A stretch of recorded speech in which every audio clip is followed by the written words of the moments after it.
નમસ્કાર વિદ્યાર્થી મિત્રો, મારું નામ શ્રુતિ ડબગર છે અને હું તમારો બાયોલોજી વિષય લઉં છું.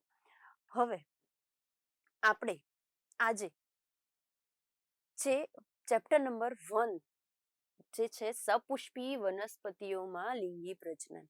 ઓકે, તો હવે આ જે ચેપ્ટર છે બધાને ખ્યાલ હશે કે ચેપ્ટરમાંથી પાર્ટ એ માં અને પાર્ટ બી માં, તો પાર્ટ એ ના અંદર 50 માર્ક્સના એમસીક્યુ માંથી વનસ્પતિઓમાં લિંગી પ્રજનનમાં એના અંદરથી 5 માર્ક્સના એમસીક્યુ પૂછાય છે. ઓકે, અને પાર્ટ બી ના અંદર જનરલ વિકલ્પ વિનાના 4 અને જનરલ વિકલ્પ સાથે 4. તો આ રીતે એનો ગુણભાર છે. તો હવે આ રીતે આપણે થોડું એનું ડિસ્ક્રિપ્શન જોવાનું છે કે કઈ રીતે એક્ઝામમાં ક્વેશ્ચન પૂછાય છે એમસીક્યુમાં, એટલે પાર્ટ એ ના અંદર અને પાર્ટ બી ના અંદર. તો આપણે અગાઉના જે પેપર્સ છે એના થોડા ક્વેશ્ચન, બીજા થોડા નવા ક્વેશ્ચન, એ રીતે આપણે અત્યારે થોડું સોલ્યુશન કરવાનું છે. ઓકે, તો એમાં હવે આપણને બધાને ખ્યાલ તો હશે જ કે સપુષ્પી વનસ્પતિઓમાં લિંગી પ્રજનન. તો સપુષ્પી વનસ્પતિ કોને કહેવાય? કે જે વનસ્પતિ પુષ્પ ધરાવતી હોય. ઓકે, કે જે વનસ્પતિઓ પુષ્પ ધરાવતી હોય અને આપણે સપુષ્પી વનસ્પતિ કહીશું. હવે સપુષ્પી વનસ્પતિ ને કયા વિભાગમાં આપણે લઈશું? તો સપુષ્પી વનસ્પતિને આપણે કયા વિભાગમાં લઈશું? તો સપુષ્પી વનસ્પતિને આપણે કયું? આવૃત બીજધારી. આવૃત બીજધારી બધાને ખ્યાલ હશે કે આપણે સપુષ્પી વનસ્પતિને કયા વિભાગમાં? આવૃત બીજધારી વિભાગમાં લઈશું. હવે આ આવૃત બીજધારી જે છે, તો આવૃત બીજધારી કોને કહીશું આપણે? કે જે વનસ્પતિમાં અથવા તો જે વનસ્પતિના બીજના, જે વનસ્પતિનું જે બીજ છે, તો એ બીજના ફરતે જો આવરણ આવેલું હોય તેને આપણે શું કહીશું? આવૃત બીજધારી વનસ્પતિ.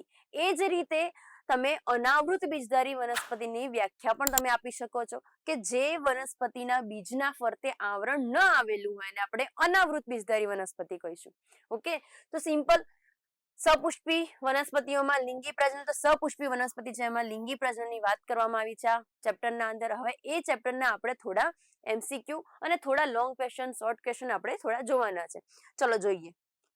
તો બધાને ખ્યાલ છે કે પાર્ટ એ કેટલા માર્ક્સનું હોય છે? 50 માર્ક્સનું હોય છે. અને પાર્ટ બી પણ કેટલું હોય છે? 50 માર્ક્સનું હોય છે. અને એ જ રીતે અહીંયા તમને ચેપ્ટર વાઇઝ એનો ગુણભાર બતાવવામાં આવ્યો છે કે કેવી રીતે ચેપ્ટર એક્ઝામના અંદર કેટલા ગુણભારમાં પૂછાઈ શકે છે. હવે આપણે આગળ જોઈએ.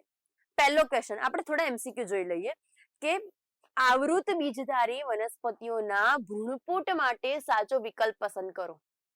આવૃત બીજધારી વનસ્પતિના ભ્રૂણપુટ માટે સાચો વિકલ્પ કયો છે? તો જોઈએ, તમને 4 ઓપ્શન આપેલા છે. ઓપ્શન પહેલો જોઈએ કે તેમાં ત્રિકીય દ્વિકીય કેન્દ્ર મધ્યમાં હોય છે. બીજું છે કે ભ્રૂણપોષ પેશી ફલન પહેલા ઉત્પન્ન થાય છે. ત્રીજું છે કે અંડતલ તરફ 3 દ્વિકીય પ્રતિધ્રુવ કોષો આવેલા હોય છે. અને જે ડી ઓપ્શન છે કે અંડ પ્રસાધનમાં એક અંડકોષ અને 2 સહાયક કોષ આવેલ હોય છે. તો આ 4 ઓપ્શન તમને જે આપેલા છે એમાંથી એક જ ઓપ્શન સાચો છે. કયો ઓપ્શન સાચો છે? કે અંડ પ્રસાધનમાં એક અંડકોષ અને 2 સહાયક કોષ આવેલા હોય છે. તો તમારો ઓપ્શન નંબર ડી સાચો જવાબ થશે. ચલો આગળ જોઈએ. બીજો ક્વેશ્ચન છે કે વિધાન એ અને કારણ આર. તો તમને એક વિધાન આપવામાં આવ્યું છે અને એનું કારણ આપવામાં આવ્યું છે. જે લોકોને આના આન્સર આવડતા હોય, યાદ હોય, એ લોકો અંદર કોમેન્ટ કરી શકે છે. ઓકે, તો હવે જોઈએ કે વિધાન એ કે પરાગરજ અશ્મિ સ્વરૂપે જોવા મળે છે. તો પરાગરજ અશ્મિ સ્વરૂપે જોવા મળે છે, સાચું છે. કારણ એનું કે તેના બાહ્ય આવરણમાં સ્પોરોપોલિનનું આવરણ જોવા મળે છે. તો એ પણ સાચું છે કે પરાગરજનું જે બાહ્ય આવરણ છે સ્પોરોપોલિનનું બનેલું હોય છે અને માટે જ તે અશ્મિ સ્વરૂપે જોવા મળે છે. કે એને કોઈ એના ઉપરથી જો ટ્રક પણ ચાલી જાય તો એને કોઈ નુકસાન થતું નથી. ઓકે, તો એ અશ્મિ સ્વરૂપે પણ જોવા મળે છે. તો બંને સાચા છે, એટલે વિધાન પણ સાચું છે, એનું કારણ પણ સાચું છે. જોઈએ હવે. સોરી. તો ઓપ્શન નંબર એ કે વિધાન એ સાચું અને કારણ આર ખોટું છે, તો ઓપ્શન ખોટો થયો. બીજો ઓપ્શન છે કે વિધાન એ કારણ આર બંને સાચા છે. વિધાન એ ની સાચી સમજૂતી નથી, તો એ ખોટું છે. વિધાન એ અને કારણ આર બંને સાચા છે, વિધાન આર અને એ સમજૂતી છે. તો કેવું થયું? આ ઓપ્શન નંબર સી આપણો સાચો જવાબ થશે. તો આગળ જોવાનું આવતું નથી. ચલો આગળ જોઈએ કે નીચે આપેલા વિધાનો પૈકી કયા સાચા છે. તો પહેલા તમને પી ક્યુ આર 3 વિધાન આપેલા છે. જોઈએ તો પહેલું વિધાન કે અફીણ બહુ સ્ત્રીકેસરીય યુક્ત સ્ત્રીકેસરીય ધરાવે છે. તો કેવું છે? વિધાન સાચું છે કે અફીણ બહુ સ્ત્રીકેસરીય યુક્ત સ્ત્રીકેસરીય ધરાવે છે. તો વિધાન સમજો કે બહુ સ્ત્રીકેસર એટલે સ્ત્રીકેસરની સંખ્યા કેવું છે? વધારે છે. યુક્ત સ્ત્રીકેસર એટલે યુક્ત એટલે કે સ્ત્રીકેસરો એકબીજા સાથે જોડાયેલા છે. ઓકે, હવે આગળ જોઈએ કે ક્યુ વિધાન શું છે કે સ્ફોટી સ્તર લઘુ બીજાણુ માતૃકોષને પોષણ પૂરું પાડે છે. તો આ વિધાન કેવું થશે? ખોટું થશે. કેમ? કારણ કે સ્ફોટી સ્તર નહીં પણ કયું પોષક સ્તર લઘુ બીજાણુ માતૃકોષને પોષણ પૂરું પાડે છે. હવે જોઈએ આર વિધાન કે ક્રોમલિનામાં હવાઈ પુષ્પ અને સમૃદ્ધ પુષ્પો જોવા મળે છે. તો કેવું છે? આ સાચું છે કે ક્રોમલિનામાં હવાઈ પુષ્પો અને સમૃદ્ધ પુષ્પો જોવા મળે છે. ઓકે, તો જોઈએ હવે અહીંયા તો બે વિધાન આપણા સાચા થશે કે પી અને આર. તો જોઈએ ઓપ્શન નંબર એ કે પી ખોટું છે અને આર સાચું છે. ઓપ્શન બી છે પી અને ક્યુ બંને ખોટા છે. ઓપ્શન નંબર સી કે વિધાન પી અને ક્યુ બંને સાચા છે. અને ઓપ્શન નંબર ડી વિધાન પી અને આર બંને સાચા છે. કેવા થશે? વિધાન પી અને આર બંને સાચા થશે. તો ઓપ્શન નંબર ડી આપણો સાચો જવાબ થશે. ચલો આગળ જોઈએ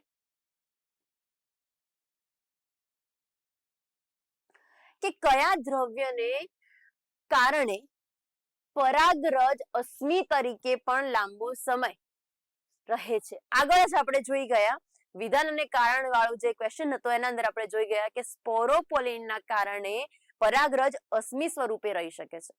તો જોઈએ ઓપ્શન નંબર એ સેલ્યુલોઝ, ઓપ્શન નંબર બી છે પેક્ટિન, ઓપ્શન નંબર સી છે લિગ્નિન અને ઓપ્શન નંબર ડી છે સ્પોરોપોલિન. તો સીધો જ આપણો જવાબ મળી જાય છે કે સ્પોરોપોલિન, કે એના લીધે પરાગરજ અશ્મિ સ્વરૂપે રહી શકે છે.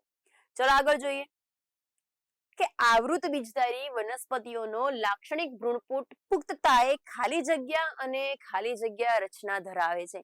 તો કેવી રચના ધરાવે છે? જોઈએ કે ઓપ્શન નંબર એ છે 8 કોષ કેન્દ્રીય અને 7 કોષીય. ઓપ્શન નંબર બી છે 7 કોષ કેન્દ્રીય અને 8 કોષીય. ઓપ્શન નંબર સી છે 6 કોષ કેન્દ્રીય અને 7 કોષીય. અને ઓપ્શન નંબર ડી છે 7 કોષ કેન્દ્રીય અને 6 કોષીય. તો આવૃત બીજધારીની જે લાક્ષણિક ભ્રૂણપુટ છે એ કેવો ધરાવશે? 8 કોષ કેન્દ્રીય અને 7 કોષીય રચના ધરાવશે. ઓપ્શન નંબર એ આપણો સાચો જવાબ થશે. ચલો આગળ જોઈએ કે કાળા મરી અને બીટમાં પ્રદેહનો કેટલોક ભાગ વપરાયા વિનાનો રહે છે, જેને શું કહેવામાં આવે છે?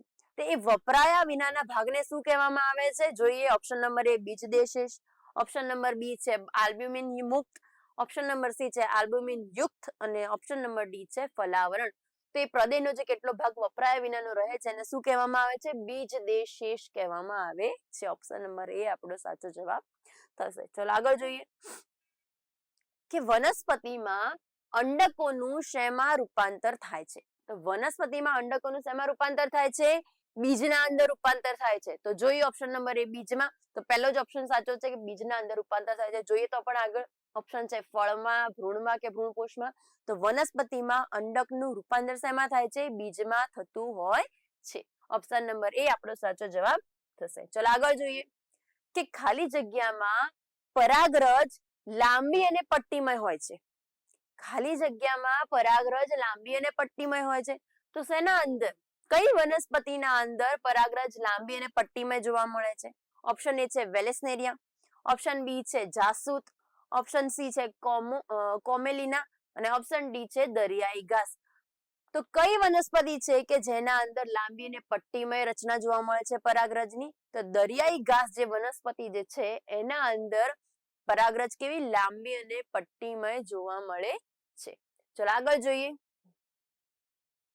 કે પરાગરજની એલર્જી પ્રેરે છે. તો અહીંયાથી કઈ વનસ્પતિ પરાગરજની એલર્જી પ્રેરે છે? તો જોઈએ ઓપ્શન નંબર એ છે વાયોલા, ઓપ્શન નંબર બી છે પાર્થેનિયમ, ઓપ્શન નંબર સી છે અબુટી અને ઓપ્શન નંબર ડી છે જળકુંભી. તો કઈ વનસ્પતિ છે કે જેના પરાગરજની એલર્જી પ્રેરે છે? પરાગરજથી એલર્જી પ્રેરાય છે. તો કઈ વનસ્પતિ છે? પાર્થેનિયમ. ઓપ્શન નંબર બી આપણો સાચો જવાબ થશે, પાર્થેનિયમ, કે જેને આપણે કોંગ્રેસ ઘાસ અથવા તો બીજું આપણે શું કહીશું એને? ગાજર ઘાસ. ફરીથી આ નામ યાદ રાખજો. અને તમે શું કહેશો? કોંગ્રેસ ઘાસ અને બીજું શું આવશે? ગાજર ઘાસ. આ બે નામથી પણ એને ઓળખી શકાય છે. ચલો આગળ જોઈએ કે અંડકોષમાં ખાલી જગ્યા અને ભ્રૂણકોષમાં ખાલી જગ્યા પ્રકારના રંગસૂત્રો જોવા મળે છે. તો અંડકોષમાં કેવા પ્રકારના? એકકીય પ્રકારના જોવા મળે, જ્યારે ભ્રૂણકોષમાં કેવા? ત્રિકીય પ્રકારના રંગસૂત્રો જોવા મળે છે. તો ફરી જોઈએ આપણે ઓપ્શન નંબર એ કે દ્વિકીય અને એકકીય, ઓપ્શન નંબર બી એકકીય અને દ્વિકીય, ઓપ્શન નંબર સી દ્વિકીય અને ત્રિકીય, અને ઓપ્શન નંબર ડી એકકીય અને ત્રિકીય. તો અંડકોષમાં કેવા થશે? એકકીય એટલે n પ્રકારના, અને ભ્રૂણકોષમાં કેવા? 3n એટલે આપણે કહીશું ત્રિકીય પ્રકારના રંગસૂત્રો જોવા મળશે. ચલો આગળ જોઈએ કે નીચેનામાંથી કયું ઉદાહરણ દ્વિસદની વનસ્પતિનું છે? હવે દ્વિસદની વનસ્પતિ કઈ છે? ઓપ્શન નંબર એ કાકડી, ઓપ્શન નંબર બી નારિયેળ, ઓપ્શન નંબર સી પપૈયું, અને ઓપ્શન નંબર ડી રાઈ. તો કઈ વનસ્પતિ છે કે જે દ્વિસદની વનસ્પતિ છે? તો કઈ વનસ્પતિ આવશે જે દ્વિસદની છે? કઈ વનસ્પતિ આવશે? કે દ્વિસદની વનસ્પતિ આવશે પપૈયું. ઓકે, ચલો આગળ જોઈએ કે બીજમાં આવેલ સ્થાયી ચીરલગ્ન પ્રદેયને શું કહે છે? તો બીજમાં આવેલ જે સ્થાયી ચીરલગ્ન પ્રદેય છે એને શું કહેવામાં આવે છે? ઓપ્શન નંબર એ છે ફલાવરણ, ઓપ્શન નંબર બી છે બીજદેશેષ, ઓપ્શન નંબર સી છે ભ્રૂણમૂળચોળ, અને ઓપ્શન નંબર ડી છે ભ્રૂણાગ્રચોળ. તો એને શું કહેવામાં આવે છે? બીજદેશેષ કહેવામાં આવે છે. ઓપ્શન નંબર બી આપણો સાચો જવાબ થશે. ચલો આગળ જોઈએ. હવે તમને અહીંયા એક આકૃતિ બતાવવામાં આવી છે. હવે એમાં તમને નામ નિર્દેશન પૂછવામાં આવ્યું છે કે x અને y શું બતાવ્યા છે અહીંયા. તો જોઈએ x આને શું કહેવામાં આવશે, અને અહીંયા y છે, y શું કહેવામાં આવશે, અને આને શું કહેવામાં આવશે? x. અહીંયા ચલો જોઈએ તો x ઓપ્શન નંબર એ x બીજ કેન્દ્ર અને ભ્રૂણપુટ, બીજ કેન્દ્ર અને ભ્રૂણપુટ. તો આ ભ્રૂણપુટ y ભ્રૂણપુટ ન થાય, બીજ કેન્દ્ર x પણ ન થાય. હવે બી ઓપ્શન છે x છે ભ્રૂણપુટ અને y છે અંડનાળ. તો કેવો થશે? સાચો જવાબ થશે. ઓપ્શન નંબર બી x ભ્રૂણપુટ. આ શું થશે? ભ્રૂણપુટ. ઓકે, અને આ જે છે એને શું કહેવાય છે? પ્રદેય કહેવામાં આવે છે. ધ્યાન રાખજો બધા, આ છે અંતઃ આવરણ, આ છે બાહ્ય આવરણ. બાહ્ય આવરણ, અંતઃ આવરણ. ઓકે, આને શું કહેવામાં આવે છે? બીજ કેન્દ્ર. ઓકે, અંડનાળ, અંડતલીય, ધ્રુવ. આ બધા નામ યાદ રાખજો જ્યારે તમને કોઈક વાર એક્ઝામમાં નામ નિર્દેશન આકૃતિ પણ પૂછી શકે છે. ચલો આગળ જોઈએ કે બી ઓપ્શન આપણો સાચો જવાબ થશે કે x ને શું કહેવામાં આવે છે? ભ્રૂણપુટ, y ને કહેવામાં આવે છે અંડનાળ. ચલો ઓપ્શન નંબર બી આપણો સાચો જવાબ થશે. હવે આગળ જોઈએ કે કઈ જલીય વનસ્પતિઓમાં મોટે ભાગે પવન કે કીટકો દ્વારા પરાગિત થાય છે? કે પવન કે કીટકો દ્વારા પરાગિત થતી કઈ વનસ્પતિ છે?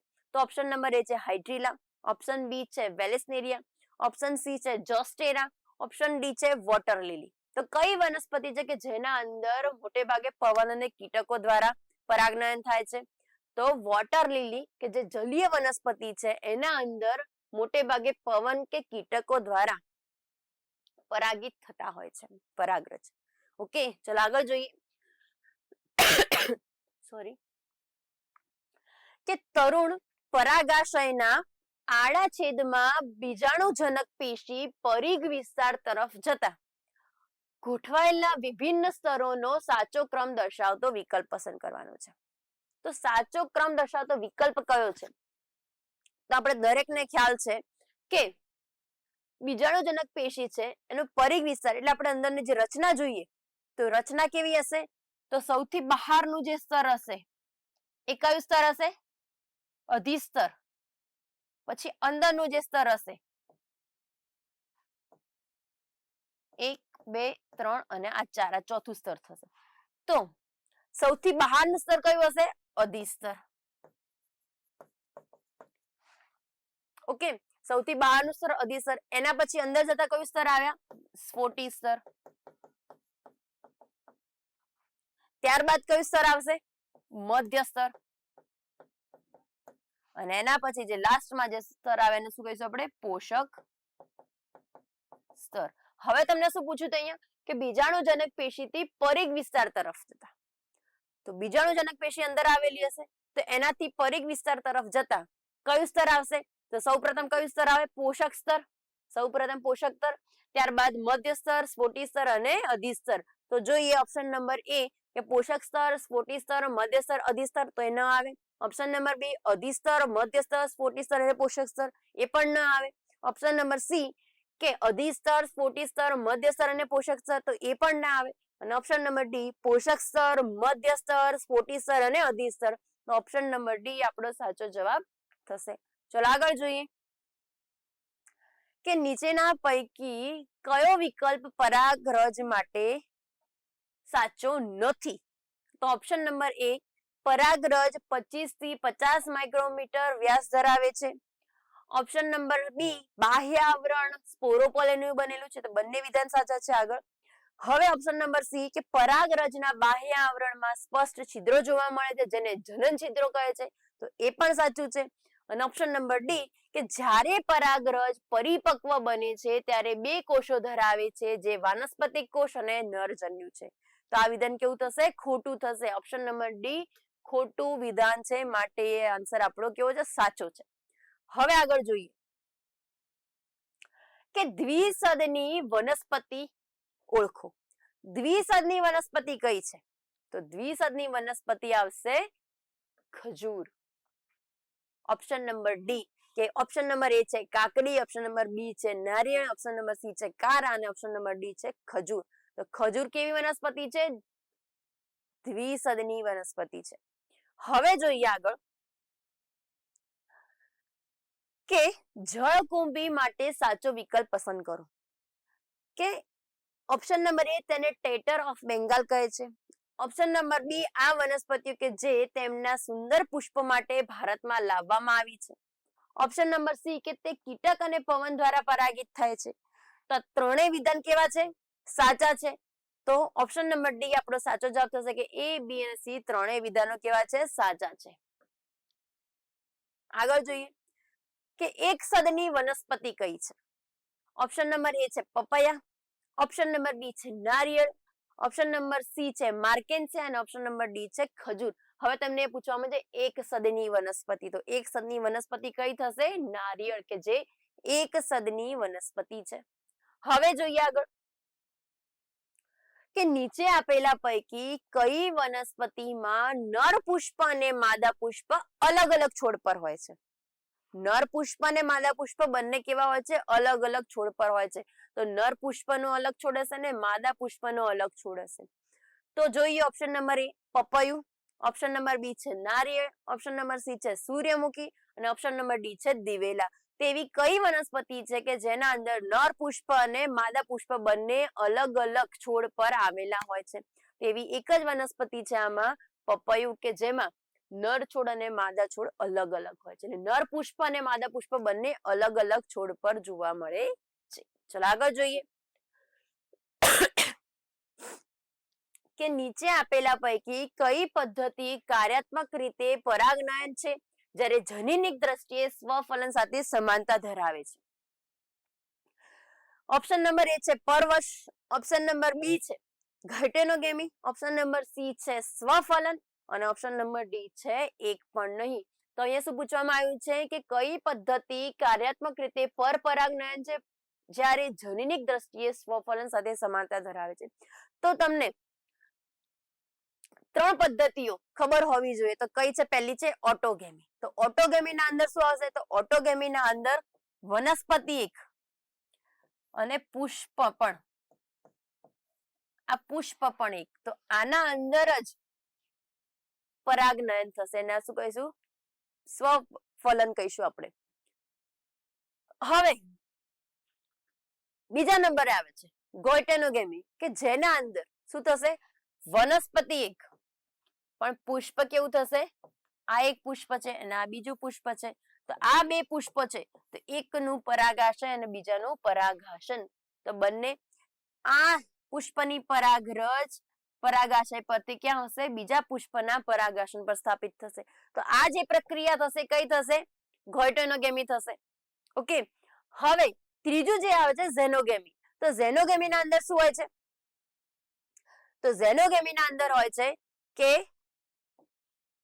વનસ્પતિ બે, એટલે બે છોડ હોય છે અને બંને વનસ્પતિનું શું આવશે, એક એક પુષ્પ. અને આ જે પુષ્પ છે બંને વનસ્પતિના, તો એક વનસ્પતિના પુષ્પ પર રહેલ પરાગાશયમાંથી પરાગરજ બીજી વનસ્પતિના પુષ્પ પર રહેલ પરાગાસન પર સ્થાપન થાય છે, પરાગરજ. તો આ જે પ્રક્રિયા થશે કઈ થશે, ઝેનોગેમીની થશે. ઓકે, તો હવે આમાંથી એક જ એવી ક્રિયા છે, ઘટના છે કે જે ભાગ છે, આપણે કહી શકીએ જે પ્રકાર છે, તો એ પ્રકાર છે ગોઇટેનોગેમી, કે જેના અંદર કેવું જોવા મળે છે, પરાગનયન જોવા મળે છે, પણ જનીનિક દ્રષ્ટિએ કેવું થશે, સ્વફલન જોવા મળશે, સમાનતા જોવા મળશે.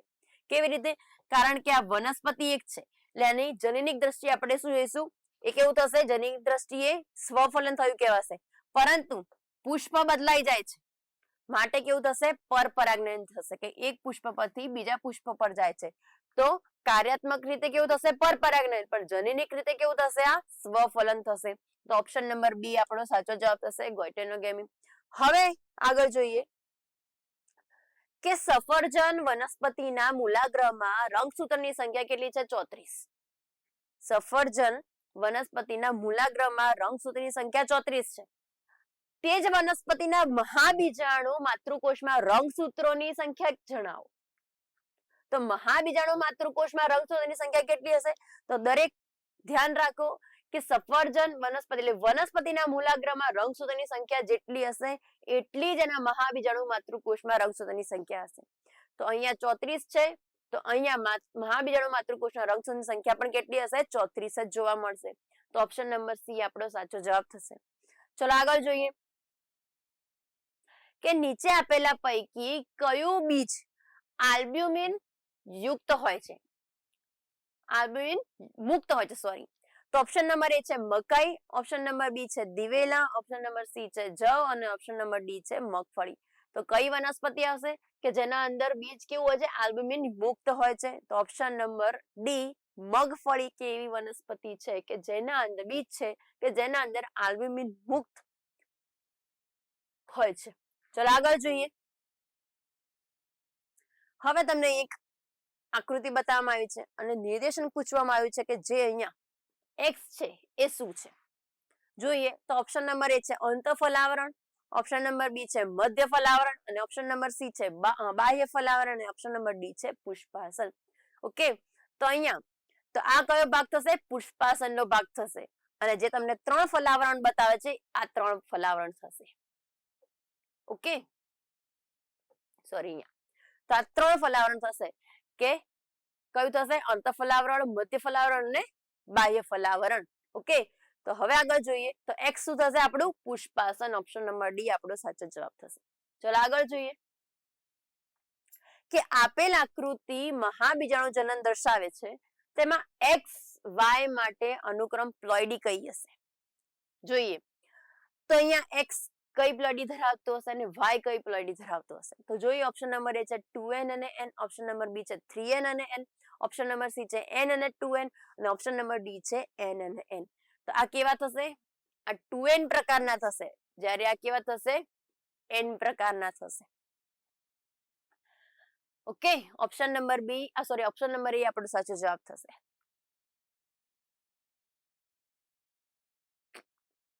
હવે જોઈએ આગળ કે જળકુંભી અને જલીય લીલીમાં પરાગનયન માટે જવાબદાર પરાગવાહક જણાવો. તો જવાબદાર પરાગવાહક કોણ છે અને ક્યાં કીધું છે, જળકુંભી અને જલીય લીલમાં.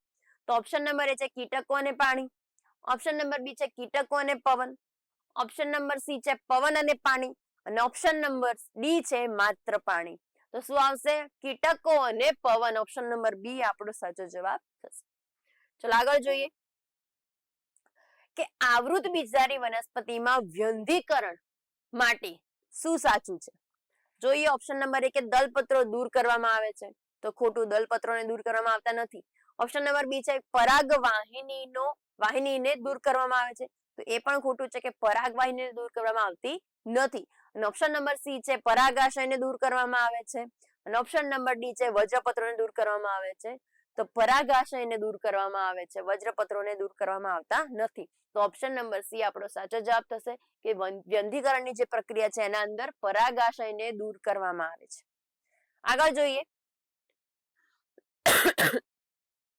કે નીચે આપેલા પૈકી કયા ફળના નિર્માણમાં પુષ્પાસન પણ ફાળો આપે છે?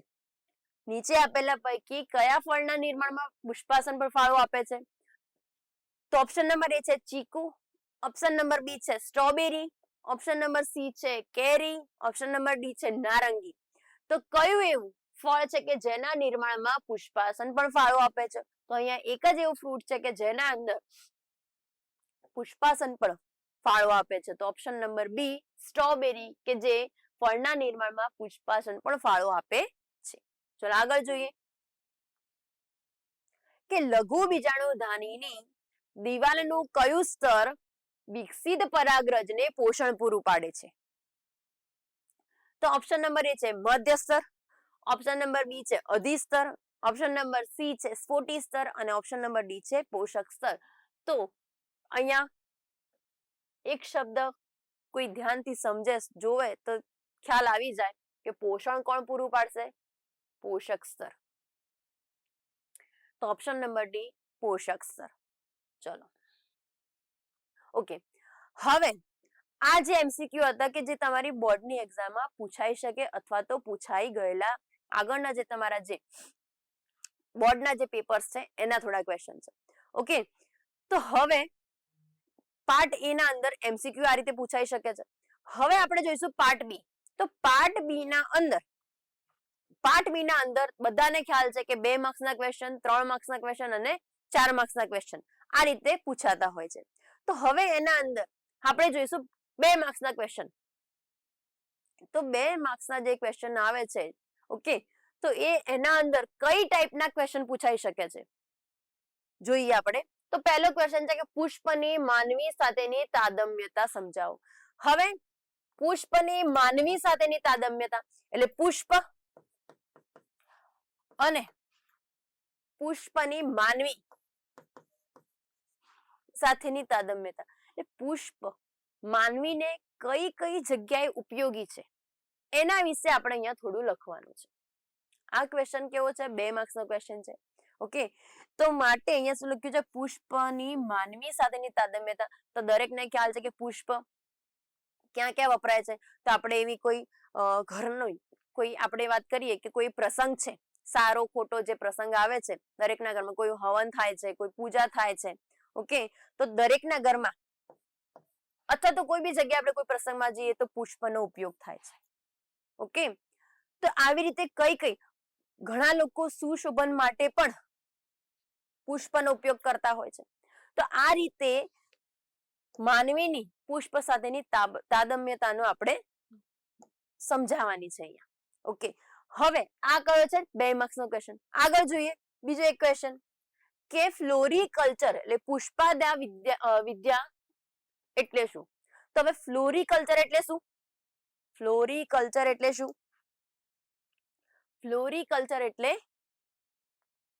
પુષ્પોની ખેતી. તો પુષ્પોની ખેતીને આપણે બાગાયત વિદ્યામાં પણ લઈ શકાય. પુષ્પની જે ખેતી છે એને ક્યાં લઈશું આપણે? બાગાયત વિદ્યા. આના અંદર આ બાગાયત વિદ્યાનો એક ભાગ છે પુષ્પોની ખેતી. ઓકે, તો એના અંદર હવે કે ઘણા બજારોમાં પુષ્પો જે વેચાય છે, ઘણા લોકો પુષ્પોની ખેતી કરે છે. કેમ? કે એનો વેપાર કરવા માટે. ઘણા ગ્રીન હાઉસ છે, ઘણા એવા ગ્રીન હાઉસ છે કે જેના અંદર ફક્ત પુષ્પોને જ ઉછેરવામાં આવે છે. પુષ્પવાળા છોડને ઉછેરવામાં આવે છે. ઓકે, તો આ રીતે ફ્લોરિકલ્ચરના અંદર તમે લખી શકો છો.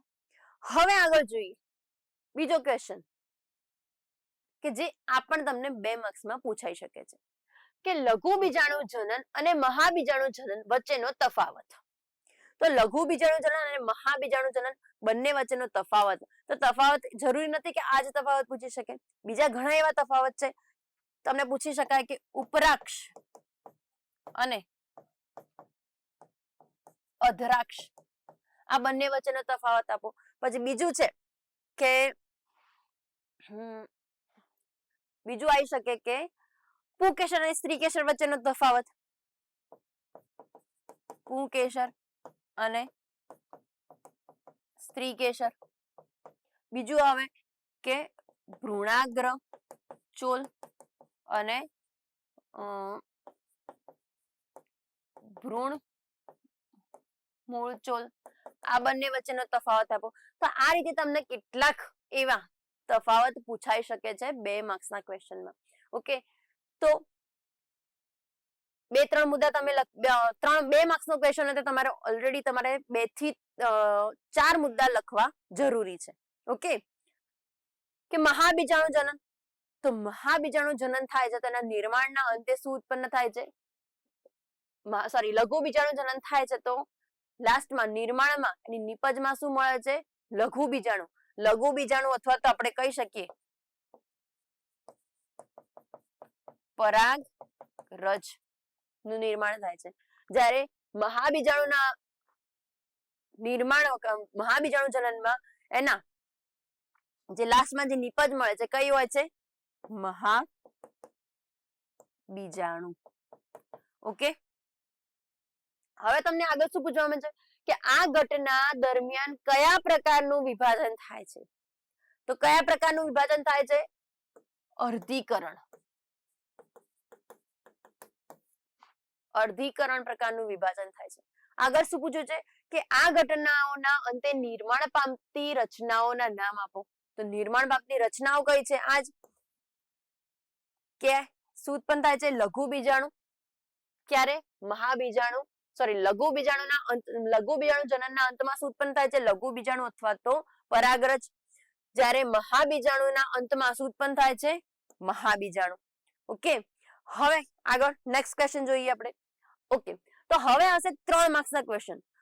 3 માર્ક્સના જે ક્વેશ્ચન છે એમાં કયા પ્રકારના ક્વેશ્ચન? આગળ આપણે જોયા 2 માર્ક્સના ક્વેશ્ચન, તો એ ટાઈપના બીજા ઘણા એવા ક્વેશ્ચન પૂછાઈ શકે છે કે જે 2 માર્ક્સના હોય છે.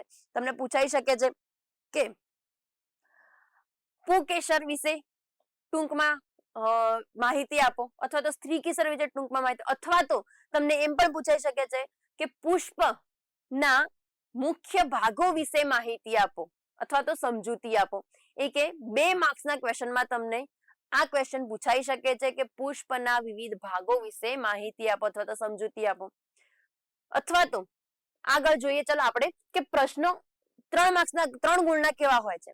તેમાં ફર્સ્ટ ક્વેશ્ચન છે કે આવૃત બીજધારી વનસ્પતિના લાક્ષણિક અંડકની સ્વચ્છ નામયુક્ત આકૃતિ દોરી તેના વિવિધ ભાગોનું વર્ણન કરો. શું પૂછ્યું છે તમને અહીંયા કે અંડકની, તો અંડકની આકૃતિ તમારે દોરવાની છે. તો આગળ જ આપણે જોઈ ગયા ક્વેશ્ચનના અંદર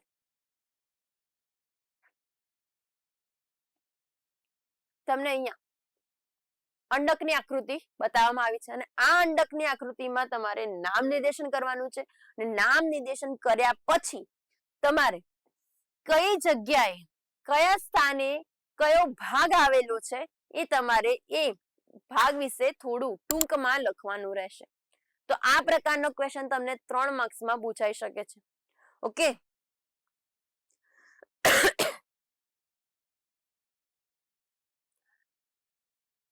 ચલો તો લાક્ષણિક અંડકની સ્વચ્છ આકૃતિ, નામ નિર્દેશન વાળી આકૃતિ. હંમેશા આકૃતિ દોરવી હોય તો તમારે પેન્સિલનો જ યુઝ કરવાનો રહેશે. ઓકે, આકૃતિ દોરતી વખતે તમારે પેન્સિલ જ યુઝ કરવાની, બોલપેન યુઝ કરવાની નથી. ચલો આગળ જોઈએ કે હવાઈ પુષ્પ એટલે શું અને સમૃદ્ધ પુષ્પોમાં પરાગનયન થઈ શકે છે? તમારો જવાબ કારણ સાથે આપો. હવે તો પહેલા આપણને ખ્યાલ હોવો જોઈએ કે હવાઈ પુષ્પ અને સંવૃત પુષ્પ શું છે. તો હવાઈ પુષ્પ એ નોર્મલ જે બીજા બધા પુષ્પો બીજા બધા જે પુષ્પો છે જેમ ખીલતા હોય છે, જેમ એમના અંદર પરાગનયન થતું એમ જ થાય છે, એટલે કે પરપરાગનયન. ઓકે, કે સ્વપરાગનયન. હવે સંવૃત પુષ્પ શું છે? તો સંવૃત પુષ્પના અંદર શું આવશે કે સંવૃત પુષ્પો ક્યારેય ખીલતા નથી. એ હંમેશા કેવા હોય છે? આ રીતે બંધ જોવા મળે છે. સંવૃત પુષ્પો ક્યારેય ખીલતા નથી, માટે એના અંદર પરપરાગનયન થતું નથી. એના અંદર કેવું જોવા મળે છે? હંમેશા સ્વપરાગનયન, એટલે કેવું થશે? સ્વફલન જ જોવા મળે છે. સંવૃત પુષ્પો ક્યારેય ખીલતા નથી, હંમેશા કેવા? બંધ જોવા મળે છે, માટે એના અંદર સ્વપરાગનયન, સ્વફલન જોવા મળશે. ઓકે, અને કારણ એ જ કે આપણે જે સમજ્યા કે ક્યારેય ખીલતા નથી, માટે એના અંદર કેવું જોવા મળશે? સ્વફલન, સ્વપરાગનયન જોવા મળે છે. ઓકે, ચલો આગળ જોઈએ. કૃત્રિમ સંકરણ દરમિયાન નીચે આપેલી ઘટનાઓ જોવા મળે છે. તમને અહીંયા ઘટનાઓ આપેલી છે અને એને તમારે ક્રમમાં ગોઠવવાની છે. જોઈએ તો પહેલું અહીંયા એ આપે છે કે ફરીથી કોથળી ચડાવી, બીજું છે પિતૃની પસંદગી, ત્રીજું છે કોથળી ચડાવી, આગળ છે પરાગાસન પર પરાગરજનો છંટકાવ, ત્યારબાદ છે વ્યંધીકરણ એટલે ઇમેસ્ક્યુલેશન, અને ત્યારબાદ છે સોરી અહીંયા પર નહીં પણ નર વનસ્પતિમાંથી પરાગરજ એકત્રિત કરવી. તો હવે આ જે વિધાનો છે એને તમારે ક્રમમાં ગોઠવવાના છે. તો આ પ્રકારનો ક્વેશ્ચન પણ તમને 3 માર્ક્સમાં અથવા તો 2 માર્ક્સમાં, અહીંયા તમને 3 માર્ક્સમાં પૂછ્યો છે કારણ કે અહીંયા ગોઠવણી આપી છે, ગોઠવણી તમારે કરવાની છે. 3 માર્ક્સમાં પણ આવો ક્વેશ્ચન પૂછાઈ શકે છે. ઓકે, જોઈએ તો પહેલું શું આવશે કે પહેલા થશે પિતૃની પસંદગી, તો અહીંયા ઓપ્શન નંબર બી આવશે. ત્યારબાદ શું કીધું છે? પિતૃની પસંદગી કર્યા બાદ શું કરવામાં આવે છે? પિતૃઓની પસંદગી કર્યા બાદ શું કરવામાં આવે છે? એનું વ્યંધીકરણ કરવામાં આવે છે, એટલે આપણે કહીશું ઇમેસ્ક્યુલેશન કરવામાં આવે છે. તો અહીંયા આવશે ઈ. પછી ઇમેસ્ક્યુલેશન કર્યા પછી એના ઉપર કોથળી ચડાવવામાં આવે છે. શું કરવામાં આવશે? એનું કોથળી ચડાવવામાં આવશે. ઓકે, તો અહીંયા આવશે સી. ત્યારબાદ શું કરવામાં આવશે કે નર વનસ્પતિમાંથી પરાગરજને એકત્રિત કરવામાં આવશે, તો આવશે એફ. અને નર વનસ્પતિમાંથી પરાગરજ એકત્રિત કર્યા બાદ પરાગાસન પર પરાગરજનો છંટકાવ કરવામાં આવશે, તો ઓપ્શન નંબર આવશે અહીંયા ડી. અને ત્યારબાદ શું કરવામાં આવશે? ફરીથી કોથળી ચડાવવામાં આવે છે, ઓપ્શન નંબર એ. ઓકે, તો આ રીતે તમારે ગોઠવવાનું રહેશે. ચલો આગળ જોઈએ કે અસંયોગી જનન એટલે શું, તેની અગત્યતા જણાવો. તો અસંયોગી જનન એટલે શું થશે?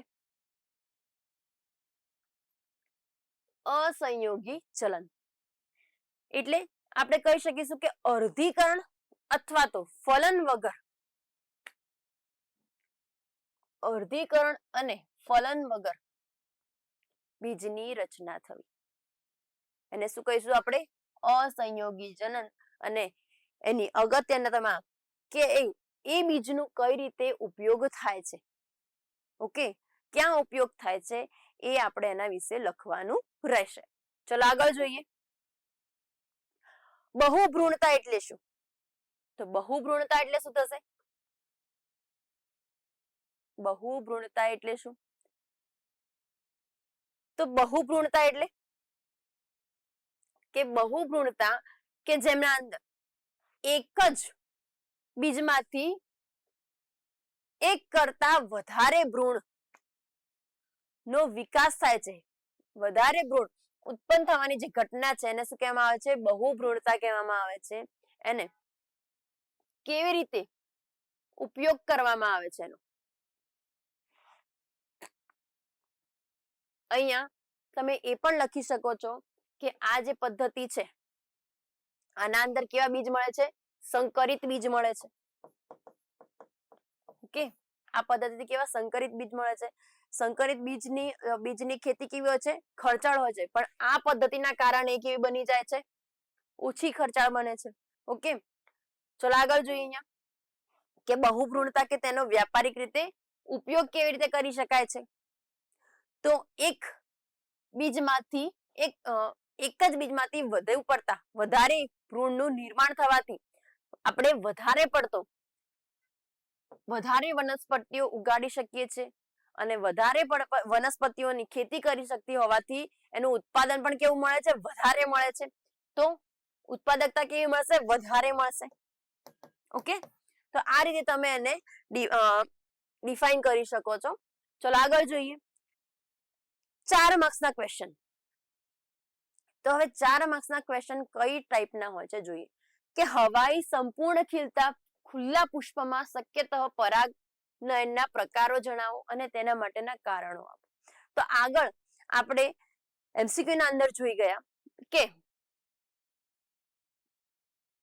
પુષ્પો, તો હવાઈ પુષ્પો અને સંપૂર્ણ ખીલતા પુષ્પમાં શક્યતા પરાગનયન. તો પરાગનયન 3 પ્રકારે જોવા મળે છે. આગળ આપણે જોઈ ગયા. તો પહેલા તો આવશે ઓટોગેમી, બીજું આવશે ગ્વેટોનોગેમી, ત્રીજું આવશે ઝેનોગેમી. તો ઓટોગેમીના અંદર શું થશે કે એક જ વનસ્પતિનું એક જ પુષ્પ કે જેના અંદર પરાગાશયમાંથી પરાગરજ એ જ પુષ્પમાં પરાગાશય પર સ્થાપિત થશે, તો ઓટોગેમી. બીજું આવશે ગ્વેટોનોગેમી કે જેના અંદર એક જ વનસ્પતિ પણ એના અલગ અલગ પુષ્પમાં પરાગનયન જોવા મળશે, એટલે પરપરાગનયન થશે. ત્રીજું આવશે ઝેનોગેમી કે જેના અંદર 2 વનસ્પતિઓ અલગ અલગ અને બંનેના પુષ્પો અલગ અલગ અને એક પુષ્પમાંથી બીજી વનસ્પતિના પુષ્પ પર પરાગરજ પરાગાસન પર સ્થાપિત થાય છે, તો કેવું થશે? ઝેનોગેમી. તો આ પ્રકારો અહીંયા તમારે સમજાવવાના રહેશે. ચલો આગળ જોઈએ તો કેવા થશે? પરપરાગનયનના પ્રકારો થશે. ચલો આગળ જોઈએ તો આવૃત બીજધારી વનસ્પતિના ભ્રૂણપુટની સ્વચ્છ નામ નિશાની આકૃતિ દોરો અને સહાયક કોષોનો ફાળો જણાવો.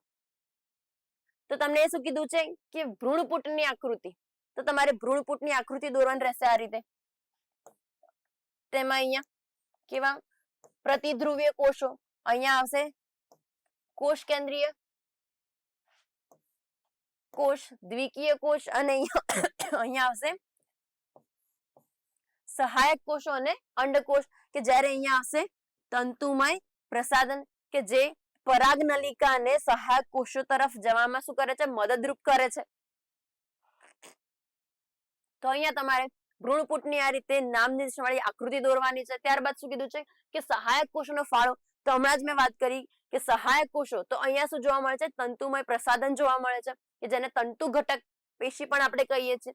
એ તંતુમય પ્રસાધન શું કરે છે કે પરાગનલિકા જે આવે છે એ પરાગનલિકાને સહાયક કોષો સુધી પહોંચાડવામાં મદદ કરે છે તંતુમય પ્રસાધન. ઓકે, અને જ્યારે પરિપક્વ બને ત્યારે આ તંતુમય પ્રસાધન શું થાય છે? તંતુમય પ્રસાધન નહીં પણ આ જે સહાયક કોષો શું થાય છે? નાશ પામી જાય છે. ઓકે, તો આ રીતે તમારે સમજાવવાનું રહેશે અને આકૃતિ દોરવાની રહેશે. ચલો આગળ જોઈએ કે લઘુ બીજાણુ ધાનીની આકૃતિ દોરો અને તેની દિવાલના સ્તરોનું નામ નિર્દેશન કરો. તો લઘુ બીજાણુ જે ધાની છે, દરેકને ખ્યાલ છે કે લઘુ બીજાણુ ધાની, તો આ રીતે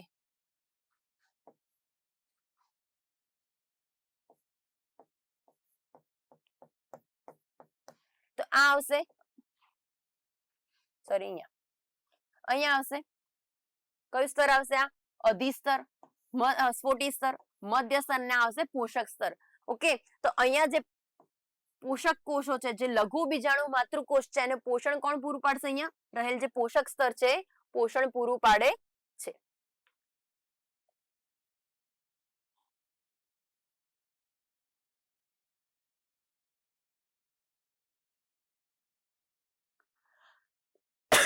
તો આપણને ખ્યાલ છે કે લઘુ બીજાણુ ધાની છે એના અંદર કેટલા તમને 4 સ્તરો જોવા મળે છે. કયા કયા 4 સ્તરો? તો એક તો છે અધિસ્તર, બીજું છે સ્ફોટી સ્તર, ત્રીજું છે મધ્ય સ્તર અને ચોથું છે પોષક સ્તર. અને પોષક સ્તરનું કાર્ય શું છે કે જે લઘુ બીજાણુ માતૃકોષ છે એને શું કરે છે? પોષણ પૂરું પાડે છે. ઓકે, કે જે આગળ જતા પરાગરજમાં પરિણમે છે. તો હવે જે સ્ફોટી સ્તર છે એનું કાર્ય શું છે? તો સ્ફોટી સ્તર શું કરે છે? લઘુ બીજાણુ જે માતૃકોષ છે એને સ્ફોટન કરવામાં મદદ કરે છે. ઓકે, તો હવે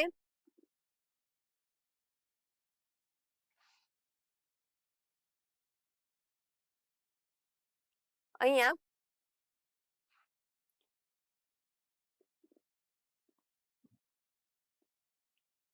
એના અંદર કે જે ચાર તમને વાત કરવામાં આવી છે કે ચાર જે દિવાલ જે છે, દિવાલ સ્તરો છે, એ દિવાલ વિશે તમારે ચાર સ્તરો વિશે ટૂંકમાં સમજાવવાનું છે. એની આકૃતિ દોરવાની છે, કેટલા સ્તરોનું બનેલું છે, એમનું કાર્ય શું છે, આ રીતે તમારે એનું માહિતી આપવાની રહેશે. ઓકે ઓકે, તો આ રીતે તમારે પાર્ટ એ અને પાર્ટ બી માં તમારું બોર્ડનું જે એક્ઝામમાં પેપર આવશે, બોર્ડની એક્ઝામમાં જે પેપર હશે એ પાર્ટ એ અને પાર્ટ બી માં ડિવાઈડ થયેલું હશે. પાર્ટ એ માં 50 MCQ હશે અને પાર્ટ બી માં બીજા 50 માર્ક્સનું હશે કે જેના અંદર થિયરી તમારે રિટર્ન લખવાનું રહેશે. તો 50 માર્ક્સના ક્વેશ્ચનમાં જે પાર્ટ એ ના અંદર હોય છે એના અંદર દરેક ચેપ્ટર વાઇઝ એને MCQ ને ડિવાઈડ કરવામાં આવે છે. તો આ રીતે આપણે ફરીથી બીજા ચેપ્ટર માટે નેક્સ્ટ લેક્ચરમાં બીજા ચેપ્ટર માટે આ રીતે MCQ અને બોર્ડમાં કયા પ્રકારના ક્વેશ્ચન પૂછાઈ શકે છે એના વિશે થોડી ચર્ચા કરીશું. તો આ રીતે તમે આ જે ચેપ્ટર છે કે સપુષ્પી વનસ્પતિઓમાં લિંગી પ્રજનન, એના બીજા થોડા ક્વેશ્ચન આ રીતે જોતા રહેજો, કરતા રહેજો કે જેના દ્વારા તમને એક્ઝામમાં સરળતાથી બધા ક્વેશ્ચન યાદ આવી શકે, યાદ રહી શકે. Okay, thank you.